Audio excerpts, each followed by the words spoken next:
La Voz del Derecho presenta Panorama Económico. Los hechos, las cifras, las medidas oficiales, el sistema cambiario, monetario y crediticio. Dirige y conduce Luis Alberto Ávila.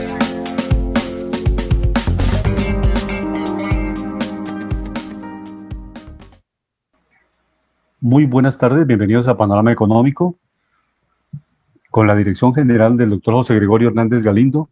Hoy les vamos a acompañar Óscar Lozano, Alejandro Velandia, Jimena Charri, Alberto Ávila. En el Control Master nos acompañará el ingeniero sonido Luis Daza. Iniciamos nuestra agenda internacional para analizar temas relacionados con la política fiscal en América Latina. Varias organizaciones multilaterales y específicamente la Comisión Económica para América Latina han venido argumentando que es necesario seguir con una senda de una política fiscal y monetaria expansiva. ¿Eso qué quiere decir? La recomendación específicamente de la CEPAL es que los países acudan en el margen que les queda todavía a la emisión monetaria. Lo han hecho algunos países, pero ya pues están rebosando el tope, el límite, y específicamente la CEPAL hace referencia a Argentina, que realmente está con un alto nivel de endeudamiento y no le da pues su capacidad financiera para proyectarse con un incremento fuerte en esta posibilidad de endeudamiento interno.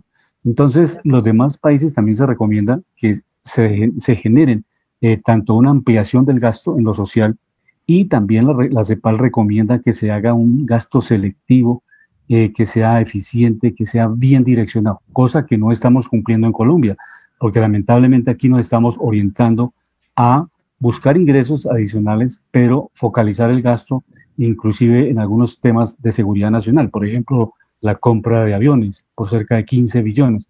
En época de pandemia, en época de crisis, esta recomendación no la favorece, por lo menos no la respalda mucho los organismos multilaterales, porque conseguir recursos de crédito para invertirlos en aviones de guerra o en aviones para la defensa nacional, pues no es coherente con la emergencia sanitaria que está viviendo América Latina. Ese es, dijéramos, el panorama general que la Comisión Económica para América Latina ha venido diseñando, ha venido evaluando en América Latina. Le recomienda que se continúe con la política fiscal expansiva y la política monetaria también. Entonces, esas son por lo menos orientaciones importantes, margen importante.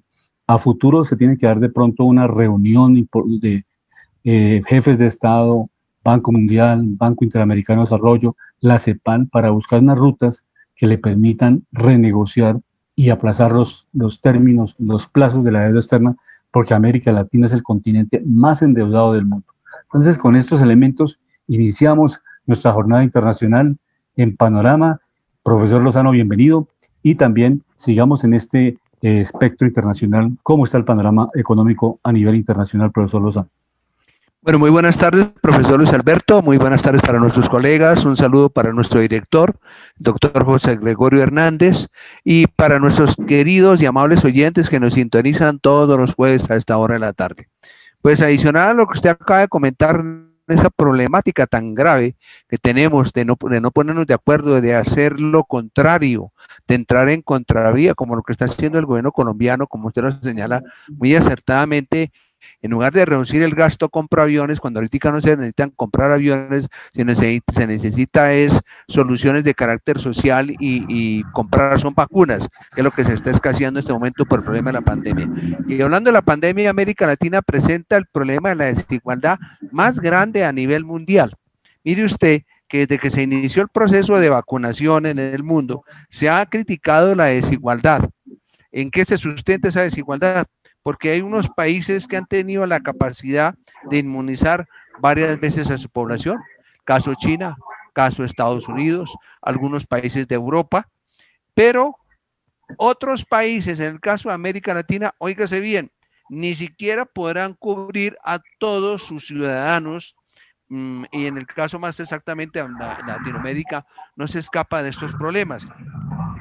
En el caso más concreto de Colombia, inicia su campaña de vacunación exactamente hace 2 meses, ¿no? Y han pasado, hablemoslo así, algunas situaciones, porque las regiones primero son muy distintas, los recursos económicos también, y lógicamente que por citar un ejemplo, vea usted, países como Chile y países como Uruguay, lógicamente porque son pequeños en población comparativamente, lograrían inmunizar, oígase bien, a un 75% de su población en apenas 3 meses, por un lado.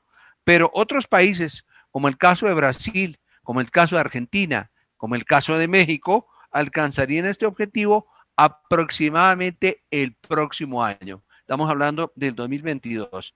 Y esto, lógicamente, que genera una alta preocupación, como lo hemos dado cuenta en el caso de Colombia, con ese desorden que el gobierno, digamos, ha generado por la falta de compromiso, por el retraso, por los negocios que se presentan con las farmacéuticas, en fin. Entonces, eso lógicamente que retrasa. Y siguiendo con el tema de Colombia en comparación con el resto de América Latina, Colombia va a necesitar lo contrario que dice el gobierno, va a necesitar de 2 años y medio. Es decir, estamos hablando hasta el 2023 para poder inmunizar apenas un 70 o un 75% máximo de la población, lo que corresponde o equivale a que sería de un 4.4 años con países como el caso de Perú, como el caso de Bolivia y un poco más de tiempo en el caso del Paraguay.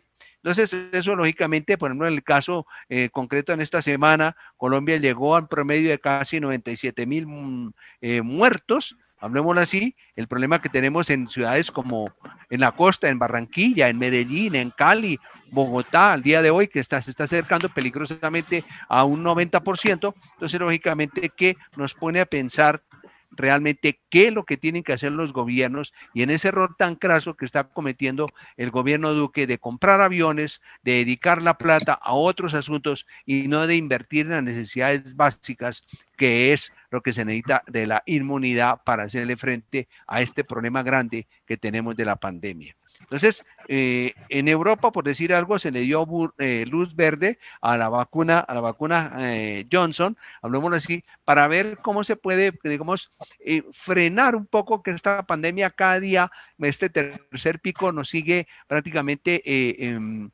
ganando la batalla a los gobiernos y pone en peligro la vida de todos nuestros conciudadanos, de nuestros compatriotas, de nuestras familias y de nosotros mismos. Eso por un lado. Pero otra cosa que también que vale la pena señalar, profesor Ávila, es el tema del turismo mundial. Mire usted que el turismo mundial se redujo de 10.3% a 5.5% en el PIB mundial. Se han perdido más de 174 millones de empleos a nivel global y se considera de urgencia, para irme tan lejos, que América Latina, mire, coincide con lo que dice la CEPAL, coincide con lo que hemos venido hablando en temas anteriores, unámonos, seamos comunidad, no tenemos otra alternativa. Y en el tema anterior, la CEPAL, el BID, en fin, etcétera, han hecho referencia a la necesidad de que la región se reorganice, se ubique, se consolide como comunidad para hacerle frente a todos estos problemas. Entonces, el Consejo Mundial de Viajes y Turismo, que se va a reunir en la próxima semana en Cancún, México, va a hacer una serie de planteamientos a los gobiernos, porque se están dando cuenta que la pandemia ha afectado el turismo, porque los turistas no viajan constantemente por el miedo a la pandemia, hay restricciones en los vuelos, hay restricciones hoteleras y lógicamente que esto ha afectado los ingresos y las divisas de las diferentes naciones. Recordemos que el turismo es una fuente generadora de divisas y también porque se necesita hacer cambios en la industria hotelera en lo que tiene que ver con el tema digital. Esto es lo más, digámoslo así, la más importante y sacamos una conclusión de que por todas partes nos están diciendo a los latinos, organícese, únanse o de lo contrario el barco se nos hunde. Profesor Ávila. Sí, les comento que es bien importante la posibilidad de que América Latina busque un proceso de integración. Hay 2 elementos importantes, el idioma, las materias primas, como factores de cohesión. Entonces, ese sería el ideal, la Unión Latinoamericana, la moneda única y preservando también las monedas en cada uno de los países, o sea, que no se pierda la autonomía, la soberanía monetaria, pero se puede pensar en una moneda única en América Latina para todo el tema de construcción de infraestructura a nivel de puertos, aeropuertos y la integración latinoamericana en cuanto a la infraestructura. Le damos un saludo para inmediatamente continuar con este análisis internacional con Alejandro Velandia. Le damos un saludo especial a a María Alejandra, a Jimena Charri, que nos acompaña hoy desde Los Ángeles, se encuentra, que nos salude inicialmente para más adelante analizar cómo está la situación allá de vacunación en Estados Unidos. Jimena, buenas tardes, bienvenida a Panorama Económico. Muy buenas tardes para todos nuestros queridos oyentes, para el director de la emisora y para todo nuestro equipo de trabajo. Hoy hablaremos un poco sobre la vacunación en Estados Unidos y pues cómo hemos avanzado y qué podemos decir comparado con Latinoamérica, porque lo que estamos viendo es que en Latinoamérica no hay suficientes vacunas y en Estados Unidos hay demasiadas vacunas, pero la población no está confiando ni en la seguridad ni en la eficacia de la misma. Pero esto lo hablaremos más adelante en el transcurso del programa. Un fuerte saludo. Perfecto, Jimena. Es bien importante este perfil de cómo evoluciona la situación en cada uno de los países, porque realmente lo que hemos comentado en varias ocasiones, se han concentrado, los países más ricos del mundo compraron el 90% de las vacunas y el 10% están en el resto de países con dificultades para cumplir la primera dosis y la segunda dosis de vacunación y con serias dificultades para lograr la inmunidad de rebaño. Alejandro, bienvenido a Panorama Económico. ¿Y qué tenemos en los indicadores económicos más importantes para la presente semana?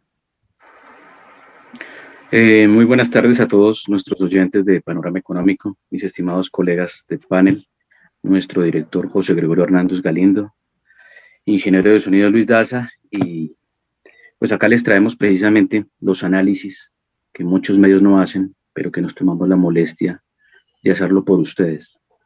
Estamos mirando tema de movimientos de materias primas de bolsas internacionales. Vemos materias primas como el crudo, el WTI, cerrando hoy levemente positivo en el 0.51%, cerrando los $61 con 66 centavos. Noticia más o menos positiva para Colombia, porque pues se están recuperando los precios de un producto que a Colombia le ha dado solvencia de dinero por muchos años. En el caso del crudo Brent, lo vemos cerrando los $65 con 60 centavos, cerrando en el plano, en el 0%. También materias primas a nivel refugio, como el oro, lo vemos cerrando los $1,748, cerrando positivo el el oro en los $1,784, cerrando levemente negativo el menos 0.51%. En el caso de la plata, cerrando en los $26 con 19 centavos, cerrando también negativa en menos el 1.42%.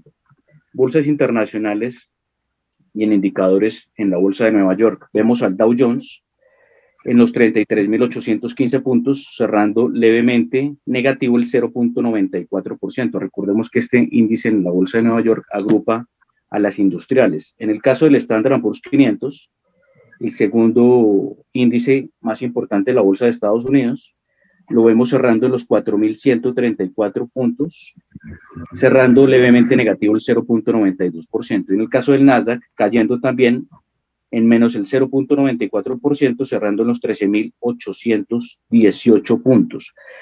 Hay que comentar a los oyentes que obviamente estos índices están muy elevados ya, pues obviamente por todo el tema de la baja de impuestos, obviamente estos índices siguieron subiendo. Otra cosa que está jalonando mucho esto es la liquidez que se está inyectando al mercado. Muchas de las financieras, pues obviamente están metiendo el dinero acá y obviamente eso es lo que hace que siga subiendo. Pero hay que mirar que siempre un mercado que viene subiendo con mucho nivel hay que tener precaución por las correcciones que puede tener y también, hablando del gobierno de Joe Biden, él ha dicho que va a subir impuestos, muchos lo dudan, otros lo ven con escepticismo y otros lo ven con nerviosismo, porque donde este señor le dé por subir impuestos, obviamente estos indicadores tenderían a empezar a caer. Entonces hay que tener prudencia en el seguimiento de estos indicadores. Haciendo un consenso a nivel internacional y una guía, lo que les comentaba hace 8 días, cuando un político habla hay que mirarle su estructura que está prometiendo y cómo está funcionando en los indicadores macro. Resulta que el gobierno de Joe Biden le está comprando petróleo a Rusia y está aumentando las compras a Rusia, pero sale en noticieros y en publicaciones a decir que el presidente de Rusia es un asesino. Entonces, esa contradicción y eso que se habla en los medios no va en concordancia en lo que se transa en lo económico. Obviamente, como comentaba, esto trata de generar distracción con los problemas al interior de Estados Unidos con el tema de migración. Recordemos que han empezado otra vez a abrir lo de las jaulas, se ha generado mucha deportación otra vez, Y hay otra cosa muy importante en el tema de Rusia, las sanciones hacia Rusia. Rusia en este momento, hablando de las vacunas, está ayudando a Francia y a Alemania. Angela Merkel y el presidente de Francia estaban pidiéndole ayuda precisamente a Vladimir Putin que les ayudara con las vacunas de su país, porque las vacunas que se están sacando en Europa, muchas han salido con fallas, como el tema de AstraZeneca, que fue precisamente un video que salió en unos medios donde una funcionaria pública de Dinamarca se desmayó en plena rueda de prensa. Entonces, recordemos que muchas de estas inyecciones las están prohibiendo, entonces dejemos de ver como solución es que las inyecciones van a ser la panacea en la salvación de la humanidad. Esto tiene que tener un tiempo de pruebas. Recordemos que la estadística nos dice que se demora de 8 a 10 años. Esto lo sacaron prácticamente en año y medio. Entonces hay que mirar que hay que ir siempre a lo fundamental y analizar los datos que están saliendo. Hay otra cosa con la que quería cerrar y que es importante. Muchos hablan que le están haciendo el cerco a Rusia con el tema económico, con el tema de las sanciones, y es lo que se habla de contravía. Recordemos que Joe Biden, el hijo, estaba metido en temas de corrupción con empresas que estaban relacionadas con el gas ruso en Ucrania. Entonces hay que ser transparentes. Cuando se hablen de negocios y de política, hay que ir por la senda de la rectitud, de la correctud. Y algo para cerrar esta primera intervención. En el tema de Colombia, con el tema de la reforma tributaria, el manejo de los dineros desde la Constitución de 1991 hasta la fecha, hay que revisar una cosa. Cada vez que se haga una reforma hay que revisar en qué se hace el gasto del dinero público, porque primero debería ser un reajuste y una recomposición del gasto, y después sí pensar en incrementar la base, porque si seguimos así, o sea, el que no administra bien 10 pesos, jamás podrá administrar bien 15 pesos. Entonces ese es el llamado, y los primeros que tienen que dar ejemplo son los servidores públicos que ganan unos sueldos que están salidos de la región a nivel de servidores públicos. Perfecto.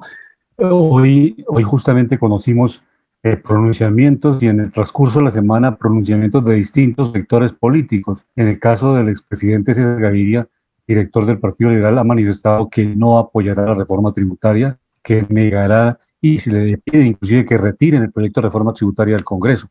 El cambio radical que dirige Germán Vargas Lleras también ha manifestado a través de sus voceros, con quienes hemos tenido oportunidad de invitarlos acá a Panorama Económico, en el caso de Daniel López, que ha sido uno de sus voceros en la presente semana, que tampoco apoyarán la reforma tributaria. El mismo expresidente Álvaro Uribe Vélez ha manifestado que no está de acuerdo, por ejemplo, con el IVA para los servicios públicos y que, pues, desde luego se opondrá en el Congreso a este tipo de artículos que afectan los ingresos de la clase media. Entonces, hay muchas contradicciones y realmente la bancada del partido La U, la exgobernadora, ha manifestado que Dilia Francisca Toro, que no está de acuerdo y que debía, es una de las propuestas del partido La U, tomarse recursos de las utilidades del Banco de la República por 7.1 billones para incorporarlos al presupuesto nacional y de esta manera atenuar una reforma tributaria mucho más suave, con menos impuestos, para que se pueda pasar por el Congreso. Entonces, en este resumen, básicamente, el partido La U, Cambio Radical, el Partido Liberal y el mismo Centro Democrático están en desacuerdo con importantes temas de la reforma tributaria que ha venido defendiendo el ministro de Hacienda en los distintos foros. Entonces, realmente han sido foros muy interesantes, o sea, tanto los que ha realizado la Asociación Nacional de Instituciones Financieras como otros medios. En estos foros se han discutido los distintos temas y, desde luego, el gobierno ha sustentado la necesidad de estos recursos para seguir atendiendo el programa de ingreso solidario, la universidad pública, costo cero para los estudiantes de estrato 1, 2 y 3. Eso es una garantía para proyectar estos servicios. Igualmente, el apoyo a las empresas. Entonces, esa es la sustentación que el gobierno hace, que si no se da esta reforma tributaria, difícilmente se pueden mantener estos programas sociales. Pero entonces, la oposición ha venido manifestando que estos programas sociales hay que buscarle otras fuentes de financiación y que no debe afectar con una recesión económica que puede producir esta reforma, inclusive con un proceso inflacionario, porque si le colocamos el 19% a los servicios públicos, a muchos sectores de las ciudades, pues eso incrementa los costos de arrendamiento, los costos de operación de los mismos propietarios de estos inmuebles, que en algunos casos tienen los inmuebles, pero no tienen la capacidad de pago de los impuestos, de la cascada de impuestos que se vienen en cuanto al impuesto predial, industria y comercio y el mismo impuesto al valor agregado. Entonces, sigamos con este análisis internacional. Jimena Charri, Cuéntenos cómo está la situación, que acaba de decirnos que allá en Estados Unidos hay un superávit de vacunas. ¿Cuántas marcas se encuentran en Estados Unidos? Que están, pues obviamente, todas. Allá está Pfizer, está AstraZeneca, está también, pues todas las que, la China también están colocándola en Estados Unidos. ¿Cómo está la situación allá, arrancando de Los Ángeles? Bueno, vamos a empezar con el médico estadounidense Anthony Fauci. Él es el director del Instituto Nacional de Alergias y Enfermedades Infecciosas. Él dice que el suministro de vacunas probablemente superará la demanda. Estima que entre el 70 y el 85% del país necesita ser inmune al virus, ya sea a través de la vacunación o una infección previa para suprimir la propagación.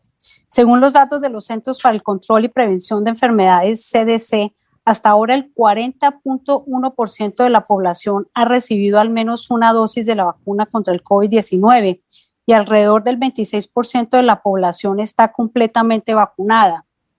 De modo que, pues, seguimos con el mismo problema, pero lo que yo analizo en Estados Unidos comparado con otros países es que en Estados Unidos hay demasiadas vacunas. Recordemos la noticia de la semana pasada con respecto a la vacuna de Janssen, que pues dicen que aparentemente no se está dudando de su eficacia, pero quieren tener mayor seguridad que garantice que esta vacuna sea segura.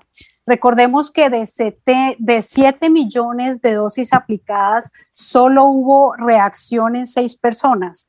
Luego acá también se ha tomado esta noticia por dos lados. Uno, como un tema político, porque pues recordemos que Estados Unidos había pedido 100 millones de dosis, la marca es la de Janssen, la de Johnson & Johnson. Sudáfrica suspendió también el uso de estas vacunas y también Dinamarca. Dinamarca suspendió, fue la de AstraZeneca. Y la suspendió por completo. Ahí hay como otro tema y es qué va a pasar con estas vacunas que había comprado Dinamarca, que son alrededor de 2.4 millones de dosis. Ahí lo que estaban planteando era que de pronto se pudieran utilizar a través del mecanismo de COVAX. Sudáfrica también suspendió, como les dije, el uso de Janssen. Y también otra cosa acá en Estados Unidos interesante, según lo han reportado varios medios, entre ellos BBC, es que más del 20% de las vacunas entregadas en estados como Alabama, Alaska, Vermont y Carolina del Norte no han sido suministradas en estos estados porque sencillamente la población no ha acudido a los centros de vacunación.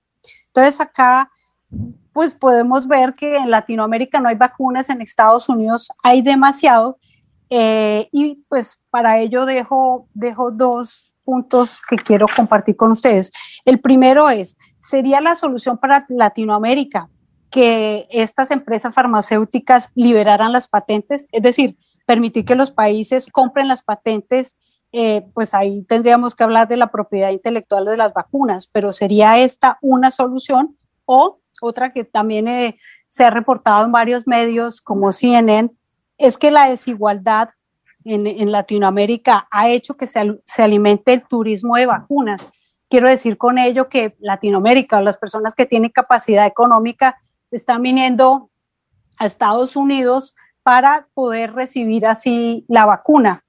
Y pues hay otro tema importante con respecto a lo que acabo de decir, y es que la población ilegal en Estados Unidos no está acudiendo a estos centros de vacunación porque se especuló que cuando se hacían los registros por internet tenían que dar el número del Social Security y pues por ello digamos que esto truncaba el proceso de vacunación para las personas que actualmente no tienen papeles.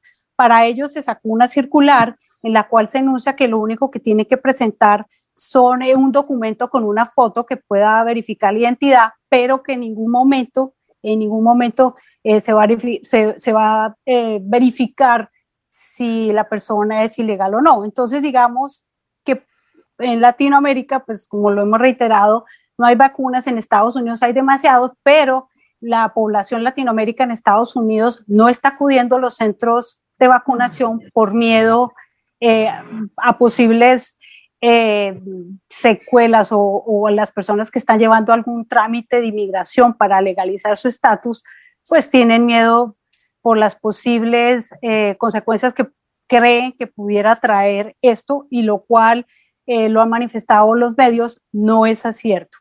Finalmente, Estados Unidos lo que quiere es garantizar que la población que esté residiendo en Estados Unidos tenga pues sus 2 vacunas para así empezar a mitigar la pandemia por el COVID-19. También les comento que en la India, que es un país que tiene tiene alrededor de 3 vacunas que ellos han producido, solamente el 1.5% de la población tiene las 2 dosis y el 9.5% tiene una sola dosis. Recordemos que la India tiene un índice, según entiendo, de los más altos de muerte y propagación del virus del COVID-19. Entonces, acá podemos analizar varias cosas. Si el problema es de recursos, si es de confianza, si es de miedo, y todo lo que va a ocurrir en torno a la pandemia. Lo que les mencionaba del turismo de vacunas, que se está hablando mucho desde hace alrededor de 2 meses, desde que arrancó la vacunación, y que si los países latinoamericanos pudieran tener la posibilidad de conseguir patentar, pues pudieran tener la posibilidad de patentar estas vacunas para así eliminar la propagación del virus. Finalmente, este es un problema mundial, pero también es un tema económico y político a sí mismo, ¿no? Estas son como las cosas que he notado acá. Esperemos que Colombia siga avanzando, pero sería importante que países que no están aceptando, como lo mencionaba anteriormente, que no quieren utilizar estas vacunas, pues pudieran permitir que Latinoamérica accediera a estas vacunas. Y lo último que les menciono es que Perú solamente ha vacunado al 2% de la población, y recordemos que tiene alrededor de 32 millones de habitantes.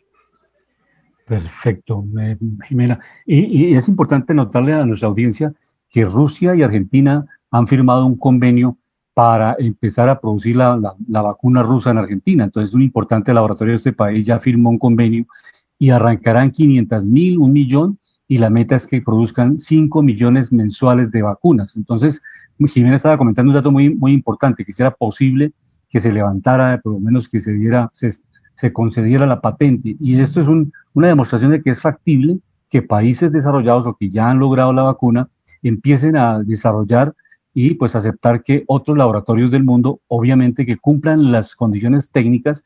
Ya la evaluación se ha hecho y pues obviamente este laboratorio argentino ha calificado para empezar a hacer la producción, y obviamente con toda la tecnología rusa para producir Sputnik, que es una de las vacunas importantes en el mundo. Entonces ya América Latina empieza producción no tenemos el mes exacto, pero en el presente año se espera que Argentina sea el primer país latinoamericano en la producción de esta vacuna rusa. Profesor Lozano, ¿usted cómo ve el turismo, este turismo de las vacunas? Tenemos personas, amigas, que han viajado en cantidades a Estados Unidos a aplicarse la vacuna. Pues como lo señalaba nuestra colega Jimena, pues sí, hay un turismo impresionante en el tema de las vacunas. Y para no ir tan lejos, vale la pena señalar el problema de contradicción, que precisamente lo escuché esta mañana cuando los empresarios se están quejando de que sí, que el gobierno colombiano ha dado visto bueno a sacar la resolución para que el sector privado entre a participar en la compra de vacunas, ¿no? Pero ahí hay un turismo, porque entonces en algunas empresas se está diciendo, hombre, ¿por qué el gobierno no firmó los compromisos de compra de las vacunas oportunamente? Miren ustedes que hay un problema grande, que se están escaseando las vacunas, que escasamente este año aquí en Colombia se llegará a un nivel de vacunación de aquí al final de este año apenas de 10 millones, cuando el gobierno colombiano, el señor Duque en varias oportunidades y su ministro de Salud, que a veces se confunde y se enreda y no es claro, dijo que se comprometía el gobierno a vacunar en este año a 30 millones de habitantes. Entonces, miren ustedes, hay un problema grande, porque unos dicen que si el sector privado entra a negociar las vacunas, entonces hay que ponerle un precio a las vacunas. Y por otro lado, entonces se dice, bueno, pero ¿cómo se van a negociar las vacunas si realmente no hay el total de vacunas que se necesita realmente? Se está escaseando por el problema que anotamos en un principio de que Estados Unidos, de que China, en fin, Europa, han prácticamente agrupado, han prácticamente iniciado un proceso, hablemos así, de comprar todas las vacunas, que lo que está generando, hablemos así, entonces ya se está hablando de un proceso de especulación y que el sector privado, en el caso de Colombia, está mirando a que van a llegar las vacunas, pero como son muy pocas, van a llegar con unos precios altísimos que de una u otra forma, en términos generales, alguien decía por ahí, como no han dicho los empresarios, de que eso va a afectar el bolsillo, que en un momento determinado, a pesar de que el gobierno dice que eso es gratuita, pues va a tener que imponer un precio, gustenos o no, para poder tener acceso a las vacunas. Entonces, ahí se puede decir que como no hay una claridad más allá de hablar de un turismo de vacunas, de que la gente salga de un lado para el otro. Y otro problema muy grande aquí en Colombia es la cantidad de colados. Miren ustedes lo que ha pasado en Cali, lo que ha pasado en Medellín, se han encontrado listas de 200, de 300 personas, y aquí en Bogotá, de que no tenían derecho a la vacuna, es decir, no era el momento propicio. Y mire usted una cosa, y queridos colegas y oyentes, de que hay gente que ha tenido que retrasar. Ayer había mucha gente haciendo cola en el Movistar Arenas en Bogotá, que los habían citado para hacer vacunación, para ser vacunados en segunda dosis, ancianos que estaban desde las 6 de la mañana haciendo fila y se encontraron con la noticia negativa de que no iban a ser vacunados porque primero no les avisaron de la cancelación, pero más allá de eso es porque no habían las vacunas suficientes. O sea que eso demuestra un desorden, una inercia administrativa del gobierno y que no hay claridad en lo que se dice, los mensajes no se ven y la gente se siente angustiada, la gente siente miedo, en fin, no se sabe qué hacer y eso tiene un efecto negativo. Y lo han dicho los medios, y cuál es, que mucha gente se está volviendo reacia a vacunarse. La gente que hace falta, que tiene que entrar en periodo más adelante, pues lógicamente que mira con escepticismo esta situación, dice, prefiero mejor no vacunarme porque no hay las garantías y no se sabe a ciencia cierta cuándo les tocará. Hay gente que tiene ya su cita para la segunda aplicación de segunda dosis y los que están ya para mayo ya están diciendo que para julio o para agosto o para septiembre porque no hay la suficiente vacunas y el gobierno no es claro ni concreto en dar realmente la oportuna comunicación a la opinión pública. Este gobierno se enreda mucho, no es claro, no tiene una comunicación verbal, hablemos así, abierta y concreta a la sociedad colombiana. Yo quería mencionar algo la realidad más. Es esa, sí, siga Jimena. Sí, pues, adelante. Miren, yo lo que considero es que, ¿me escuchan? Sí, perfecto. Okay. Adelante. Lo que quería decir es lo siguiente, o sea, miren que cuando se toman las primera y segunda dosis de vacunación, hay un carnet de por medio, ¿no? Este carnet, y ya lo han hablado varios países, va a ser fundamental en todo el mundo. Así es de que cualquier persona que vaya a viajar, le van a exigir el carnet. Eso no será pues que sea inmediato, pero el carnet ya está dando garantías, incluso en Estados Unidos. Ya están diciendo para que existan reuniones de determinado grupo de personas, desde que todos tengan su carnet de vacunación, ya lo pueden realizar. Ahora, hay personas que dicen si van a seguir utilizando la máscara a pesar de tener la vacunación. Claro que tienen que utilizar la máscara, bueno, el tapabocas, acá le llaman la máscara, claro que se tiene que utilizar. Estuve en una reunión la semana pasada y ese fue como un tema fuerte porque decían, si yo ya tengo mi dosis las 2 dosis de vacunación, ¿puedo quitarme el tapabocas en un sitio público o privado? Y la respuesta es obvio que no, porque puede que uno esté protegido, pero sí puede tener el virus y lo pueda transmitir a un familiar en la misma casa. Entonces, esto es como un tema importante para las personas que ya han tenido las 2 dosis de vacunaciones, que deben seguir las mismas medidas para cuidar a los demás. No podemos ser como tan egoístas de pensar que porque ya hay personas que tienen sus 2 dosis va a pasar nada. Entonces, volviendo al tema del carnet, como le está haciendo Israel, este carnet va a ser el carnet del mundo. Eso lo están diciendo distintos medios y ha sido como un tema de debate incluso, porque en Estados Unidos dice, es un derecho fundamental el decidir si me pongo o no la vacuna. ¿Cómo va a ser el entorno comercial cómo hacer el entorno laboral, porque ya las personas se están volviendo muchas nuevamente a sus empresas. Entonces sigue siendo como un tema de debate, cuáles van a ser los pasos a seguir, pero como lo veo yo desde mi óptica, la vacunación va a ser el carnet y el pasaporte al mundo de aquí en adelante hasta que todo el mundo logre tener su vacunación completa. Eso quería pues mencionarlo. Desde luego, hay algo que yo quería complementar a lo que estamos hablando. Es importante en un debate y es importante ante los sucesos que están sucediendo, valga la redundancia, mirar que ninguna vacuna está generando inmunidad, ¿no? Eso es algo cierto, por un lado. Por otro lado, en Europa están suspendiendo unas marcas. Por otro lado, no se saben los efectos que tenga colaterales con los años, ¿no? Entonces, la responsabilidad pública, ¿dónde está? Y otra cosa importante, el tema de los derechos, porque es que se habla también de conspiraciones, no hay que negarlas ni verlas tampoco como ridículas, que a través de estas vacunas también, ¿qué se está gestando? Entonces no se sabe nada. Entonces porque hay una pregunta que han hecho muchos, ¿por qué nunca se enfocan al tema preventivo y al tema de reforzar el sistema inmunológico? Nunca se hablan de esos protocolos y nunca se hace un énfasis como se debería hacer, ¿no? Por un lado.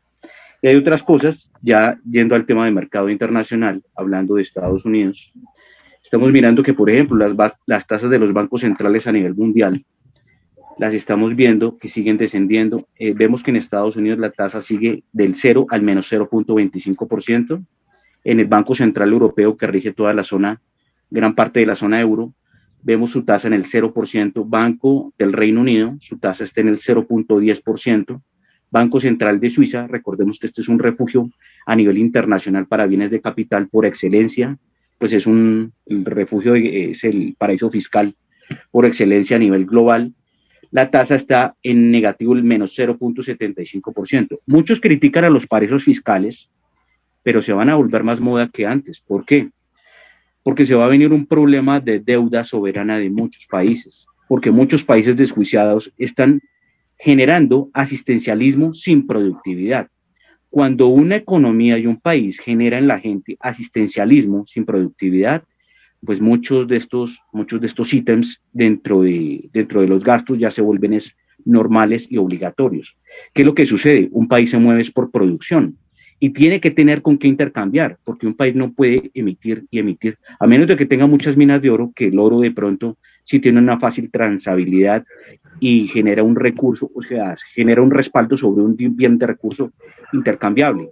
Pero un país que no tenga producción y se ponga a emitir, pues obviamente va a ir a la quiebra, no puede tener una viabilidad. Vemos, por ejemplo, tasas también importantes a nivel Asia. La de Japón está negativa en el menos 0.10%. Rusia, vemos su tasa, Banco Central, 4.50%, el Banco de la India, 4%, el Banco de la China, 3.85%, Banco Central de Brasil, 2.75%.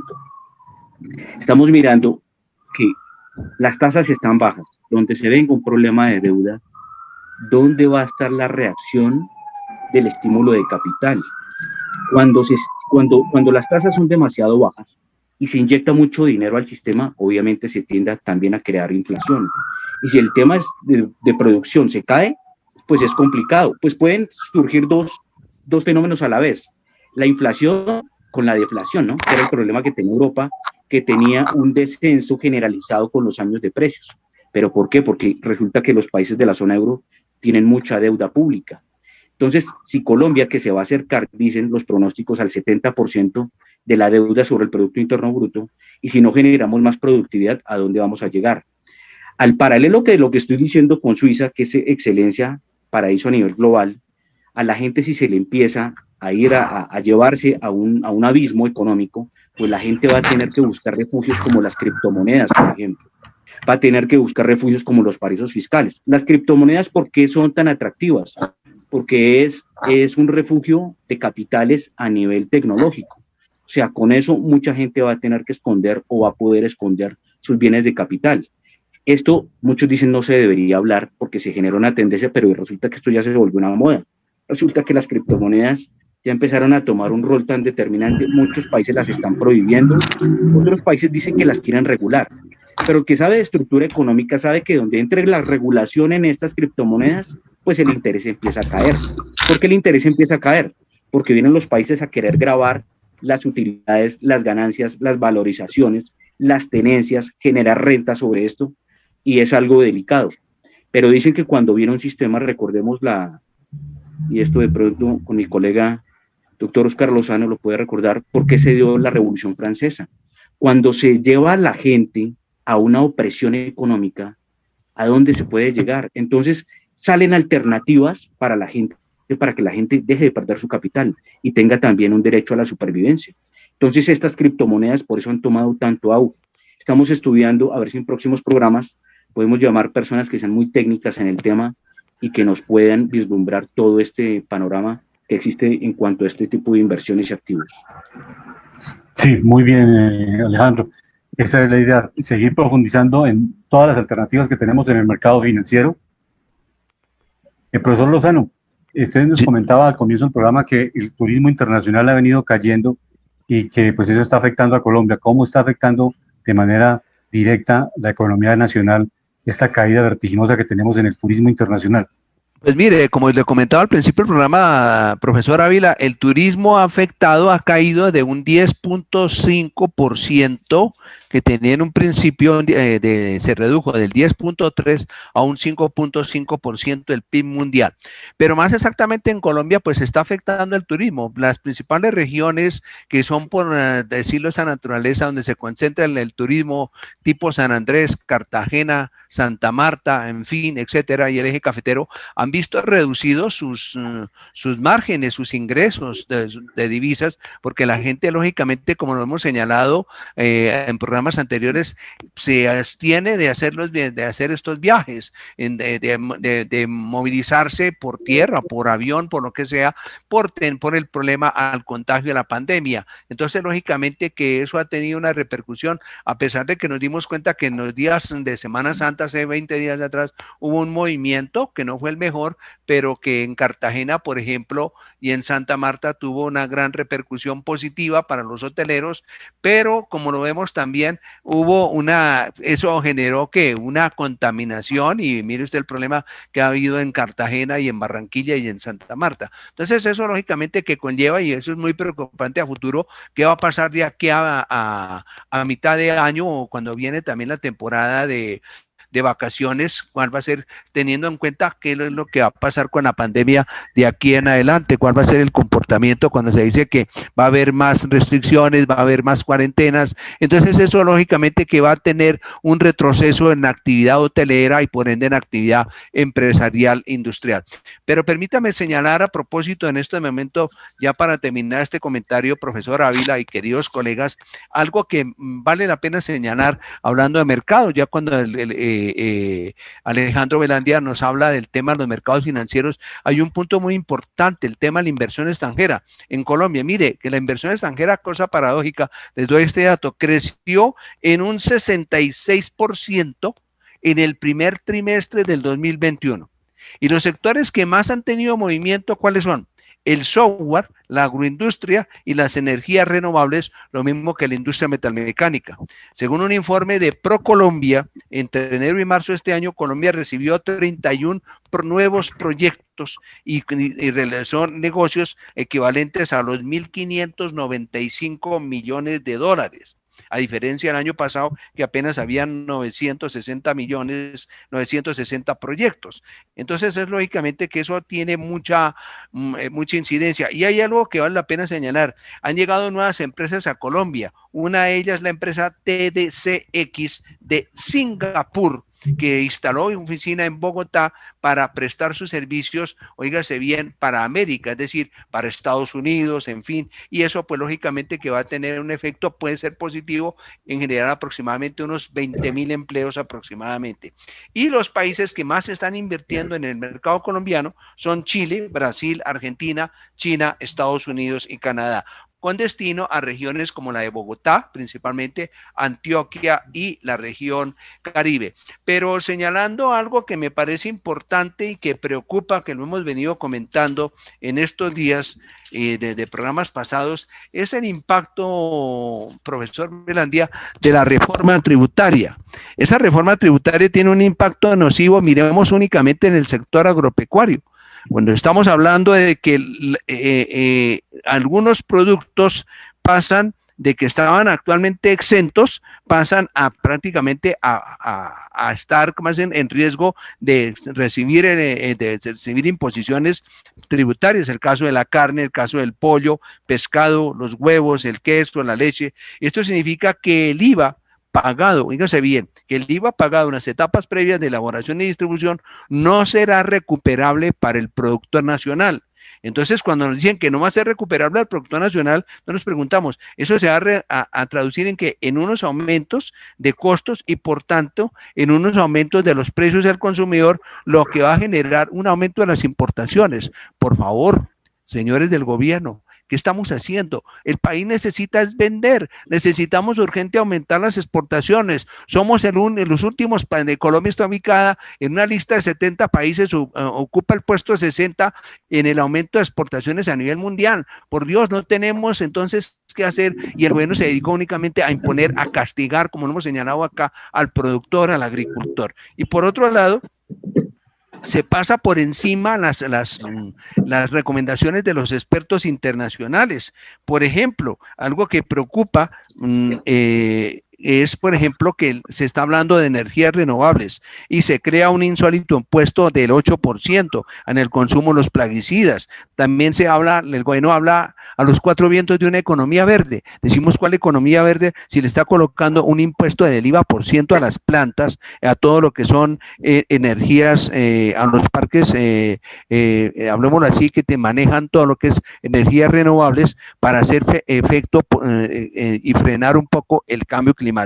Entonces, en conclusión y para terminar, en lugar de castigar de manera fiscal a la agricultura, se requiere son estímulos, se requiere son beneficios tributarios. ¿Para qué? Para renacer el campo, para generar empleo rural, para contribuir al crecimiento del PIB y aumentar algo que nos sirve de mucho, que no solamente impuestos, son las exportaciones. Ahí están las ganancias, las ventas en el exterior son los que nos va a permitir sacar a esta Colombia de esta hecatombe. Si nosotros seguimos en este problema que tenemos, no vamos a seguir a ninguna parte. Por eso, lógicamente, como lo hemos comentado, el Congreso, los senadores de diferentes partidos políticos están rechazando esta absurda reforma tributaria. Y qué pena decirlo, no es por burla, pero ¿cómo es posible que un ministro de Hacienda salga con el chiste de que aquí se consiguen cubetas de huevos a 1.800 y paquetes de arroz a 500 pesos? Por favor, eso es una falta de respeto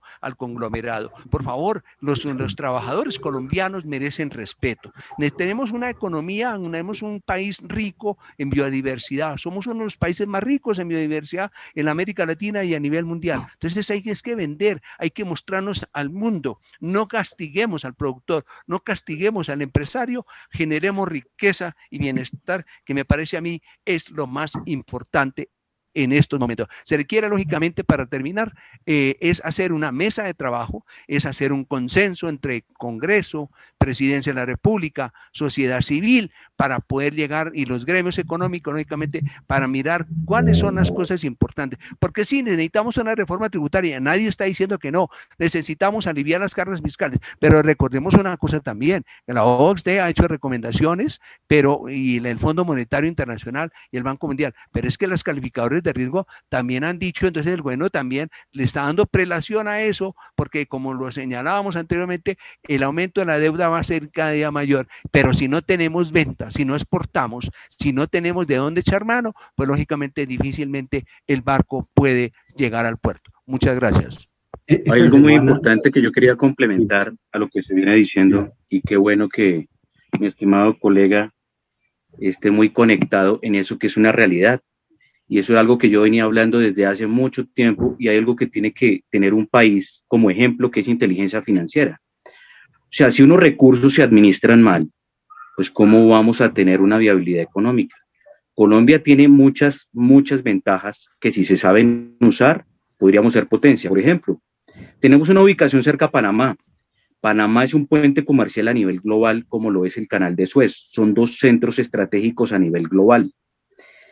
¿Qué es lo que pasa? Colombia tiene energía. Si Colombia, por ejemplo, vendiera la energía en el Pacífico y en el Atlántico muy barata, se podrían acá hacer centrales de hub de transformación para muchas multinacionales, vendrían a tanquear, vendrían a hacer transformación, vendrían a hacer muchas cosas. Pero yo no sé qué es lo que falta. Se supone que hay mucha gente con altos estudios que han estudiado en Europa, en Estados Unidos, pero no tienen noción de qué es una inversión, de qué es desarrollo, qué es un superávit, qué es un déficit. No entiendo por qué en las vacas gordas Colombia seguía con déficit.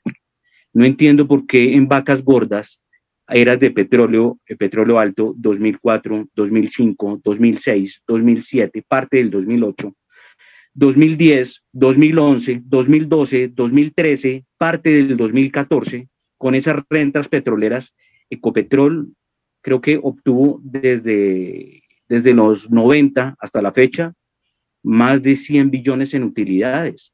¿Dónde están esos dineros? ¿Por qué repartían un 70% en utilidades?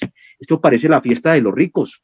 O sea, aquí falta inteligencia financiera. Se supone que una empresa, y obviamente Ecopetrol tiene muchas ventajas y es una empresa muy buena en otras áreas, pero ¿cómo es que va a repartir el 70% de las utilidades y los dividendos y no los reinvierte precisamente para crear alas de más transformación y más generación de energía y transporte de energía? O sea, uno no entiende esa manera en que manejan la economía. Esto parece es un chiste. Entonces, más que una persona representar o decir que tiene títulos de yo no sé cuántos estudios, diga cuántos resultados tienen eficiencia de generación de ingreso, de generación de eficiencia financiera, cuántas estrategias tiene de generación de activos de valor. Miren una cosa, y esto no se trata de partidos, porque esto no es de partidos, pero en Bogotá una gestión muy importante estaba teniendo el alcalde Petro con respecto a la empresa de energía de Bogotá. Él estaba recomprando una compañía que vendieron de transporte de energía en Perú. Eso dinamizó el crecimiento de los ingresos de la empresa. Eso le estaba ayudando. Pero entonces, ¿qué pasa? Vienen las alcaldías de turno y entonces derrochemos y gastemos. Y el político, ¿qué es lo que tiene que pensar? Ese no es el dinero de ellos. Eso es un dinero que corresponde a todos los habitantes de una nación. Entonces, para terminar con esto, ¿qué quiero decir? Falta responsabilidad pública. ¿Cómo es que los gobernantes, los servidores públicos en Colombia ganan más? Están por encima pagados de toda la región. Esto entonces no se llama servidores públicos, sino monarquía pública. Nosotros nos independizamos de España, ¿por qué? Por los altos impuestos, por la opresión al productor, por una cantidad de cosas. Pero yo no sé, mi estimado colega Óscar Lozano nos puede decir, en esa época, y yo haciendo un análisis y un estudio, en esa época teníamos menos impuestos que ahora. O sea, si uno va a redondear toda la base de impuestos, eso se vuelve ya algo inmisericordia. O sea, si uno se pone a pensar y a mirar, hay mucha gente que está pensando en irse del país. No es una ni dos personas, sino son muchas personas. Y el productor que está en situación crítica está pensando en vender y liquidar.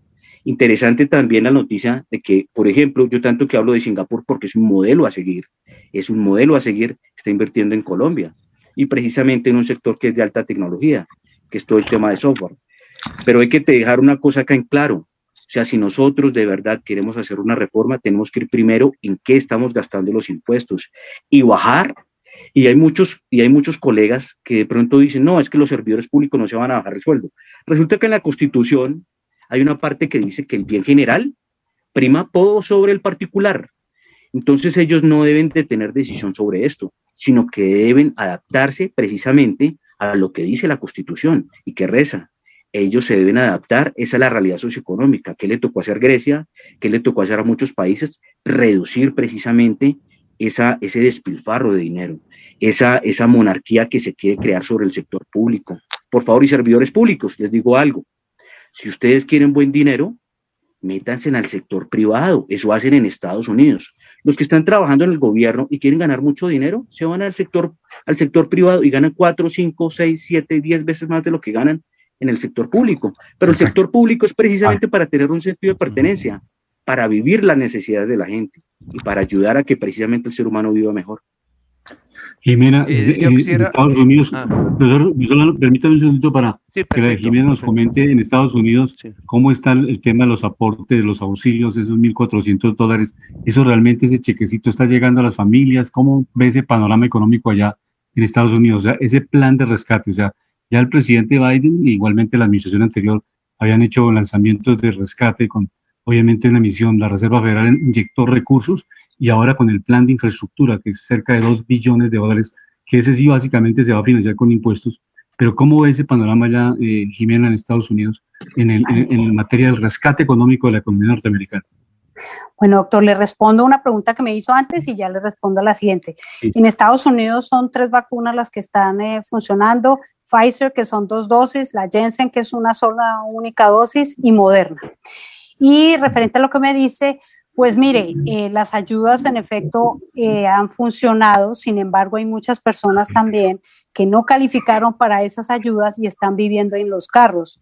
En California se ha visto mucho esto, que no han podido, pues la ayuda no sirve para renta, para comida y para seguro médico. Entonces se ve mucho, no lo había visto yo nunca antes como ahora, personas viviendo en los carros. Y también como estas ayudas funciona para, por ejemplo, si es una pareja, entonces le dan al esposo y a la señora. Hay otras personas que han decidido quedarse en casa porque les va mejor recibir estas ayudas que trabajar. Entonces, Sí. y esto, digamos, el argumento también que dan es que como los niños no están yendo, muchos de ellos a los colegios, ahorita en este momento están haciéndolo poco a poco, no dieron la opción, así como en Colombia, si quieren ir tiempo completo, si quieren hacerlo mixto o si quieren hacerlo virtual. Pero como todavía existe miedo, o sea, uno pensaría que acá en Estados Unidos todo el mundo se está vacunando, pues resulta que no. Hay mucho miedo por los efectos secundarios y por la falta de, obviamente, de eficacia, que no se ha podido demostrar, como lo hemos mencionado en el programa, porque pues patentar la eficacia de una vacuna no se da inmediato, y como esto fue de urgencia, incluso en todas las vacunas lo dicen, esta vacuna no ha mostrado una efectividad, una eficacia, una seguridad, sino que ha sido algo de emergencia. Entonces, esto ha hecho que muchas personas, sobre todo o muy jóvenes o muy adultas, no quieran vacunarse, y esto, a partir de esto, pues se genera un efecto económico dominó en toda la economía en Estados Unidos. Se ve como poco a poco se está reactivando, ya están abriendo, y digamos en California la idea es que ya en junio ya esté abierto por completo todo, restaurantes, comercio en general. Eso es lo que esperan muchos, pero como les digo, la vacunación no ha sido tan rápida como seguramente lo pudiese ser en Latinoamérica. Pienso yo que tenemos más confianza en Latinoamérica de la eficacia, o por lo menos en que la vacuna es una buena medida, por lo menos para tratar de retener un poco la pandemia, que en Estados Unidos. Y aquí esta semana se expidió la circular de los Estados Unidos, Jimena, que es un regalito que nos entrega Estados Unidos, en el cual le dice a los ciudadanos norteamericanos el peligro de ir a Colombia. O sea que, profesor Lozano, nuestro turismo se va duramente afectado, porque establece inclusive regiones de Colombia donde es de alto riesgo, y no solamente por el tema de la pandemia, que es uno de los motivos, desde luego, la pandemia, el alto índice de ocupación de las UCI en Medellín, que está casi llegando al 100%, el caso de Bogotá, que está en 86%. Entonces, ese es uno de los factores por los cuales no se está recomendando viajar a ciudadanos norteamericanos a Colombia. Pero el otro aspecto que resalta Estados Unidos, que es muy preocupante, es el tema del terrorismo, del asalto a mano armada, del atraco y todo lo que puede tener unos riesgos a los norteamericanos. Entonces, eso pone en peligro muchos convenios, muchos proyectos, porque muchas personas físicamente tenían que venir a Colombia a finiquitar algunos negocios. Desde luego que lo harán por internet lo máximo que puedan, trabajos virtuales, en fin, pero hay otros elementos como instalación de una empresa, desarrollo, monitoreo de unos laboratorios que no se pueden hacer por internet, entonces tendrán que desplazarse.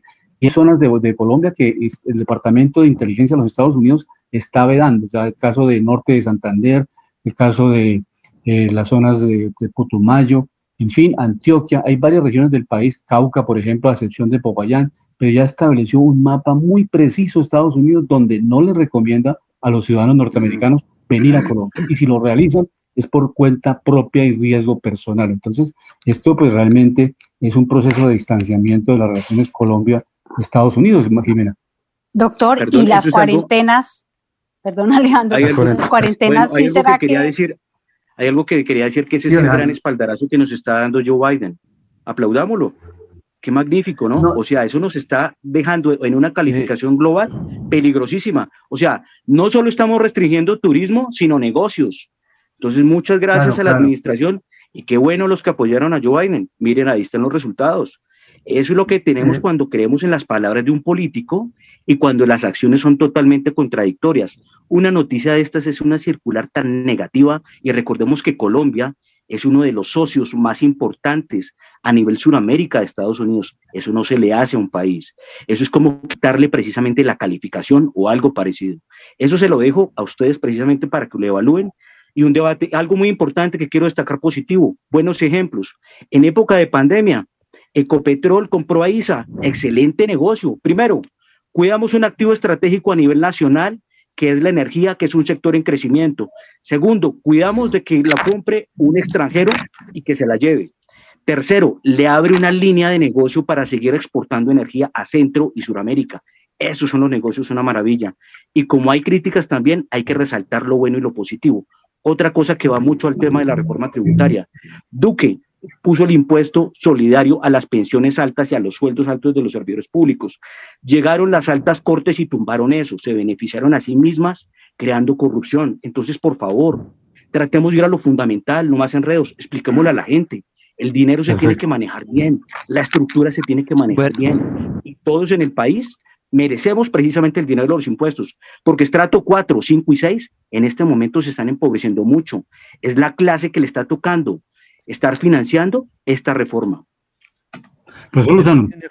Sí, mire, una cosa muy importante para aclararle algunos puntos referencia al tema de la reforma tributaria, pero es que no podemos quedarnos simplemente en el recuerdo, compañero Velandia, de que Duque hizo el recuento, de que presentó ante la Corte, pero es que ahorita está quitando eso y está castigando a los sueldos, a los trabajadores, poniéndolos a declarar renta al que gane más de 2 millones, está castigando al que se gana una pensión, entonces eso no es justo. Entonces, entonces según esto, ese entendimiento, es justo que el gobierno, porque no pudo grabar a los altos dignatarios del país, entonces que como dicen vulgarmente, nos impongan o claven al pobre trabajador. No se puede hacer pues eso. Mucho menos. El gobierno tiene responsabilidad muy grande, perdóneme que se lo diga en este sentido, porque es que usted lo acaba de señalar, de la época de la colonia acá, estos gobiernos en Colombia a nivel latinoamericano se han hecho más de 75 reformas tributarias.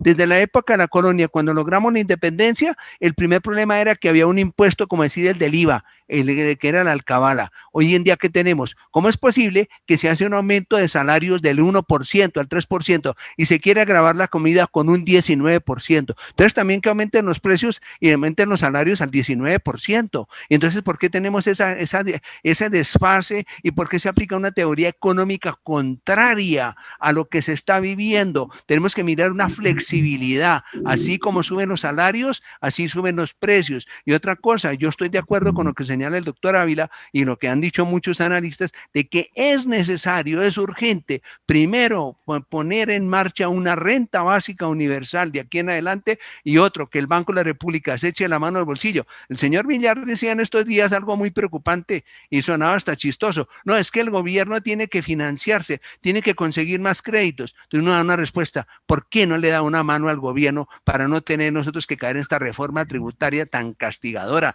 tan represiva, tan imponente, tan autoritaria, que como van las cosas, y si el Congreso, que yo lo dudo mucho, que la apruebe, va a acabar con la economía del país en pocas, y principalmente va a generar más desempleo, más pobreza, más miseria y lógicamente y más violencia, porque nos damos cuenta de que tanta gente que está en la calle robando y asaltando es porque no tiene que comer. Entonces, seamos más sensatos en el análisis, seamos más coherentes para poder entender la realidad del país. Profesor Ávila. Sí, precisamente la coherencia, la respuesta, no, es que ahí voy a responder algo.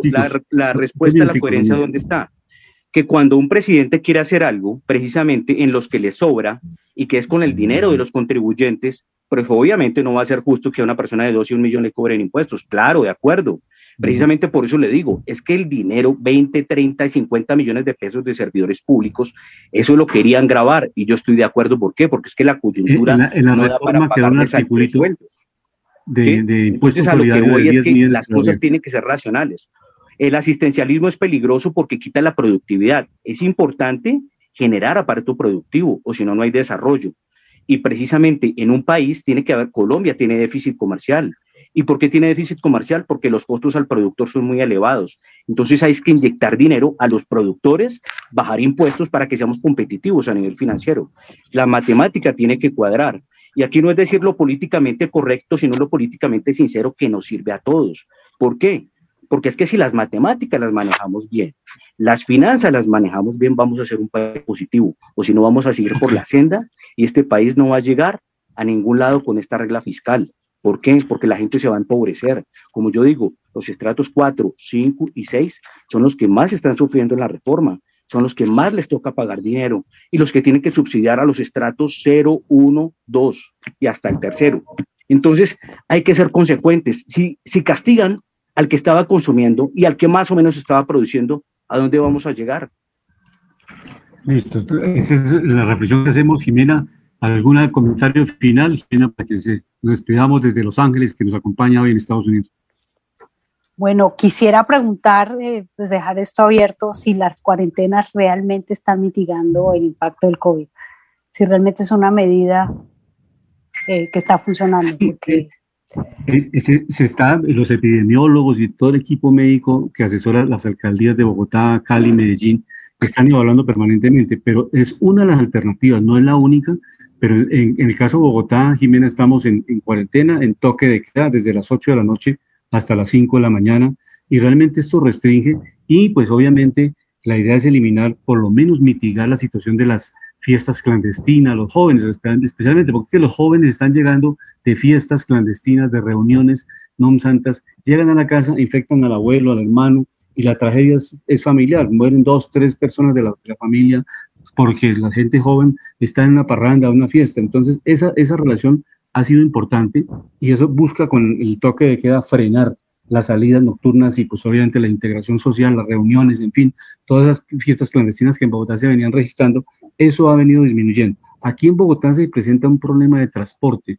Para la gente que utiliza el transporte público en las localidades más lejanas al centro de Bogotá, pues están sufriendo mucho porque salen, a veces las empresas no las dejan salir a la hora 5 o 6 de la tarde, sino salen con turnos de producción a las 6, 7 y media de la noche, y para desplazarse del centro de la ciudad a Usme, a Tunguelito, a Ciudad Bolívar, pues llegan a las 9 de la noche. Entonces están incumpliendo la norma, y a mí me parece muy injusto que estas personas, encima de que ganan un salario mínimo, le apliquen un comparendo de 900.000 pesos. O sea, eso nunca se va a pagar ese comparendo, porque no hay capacidad de pago para ese comparendo.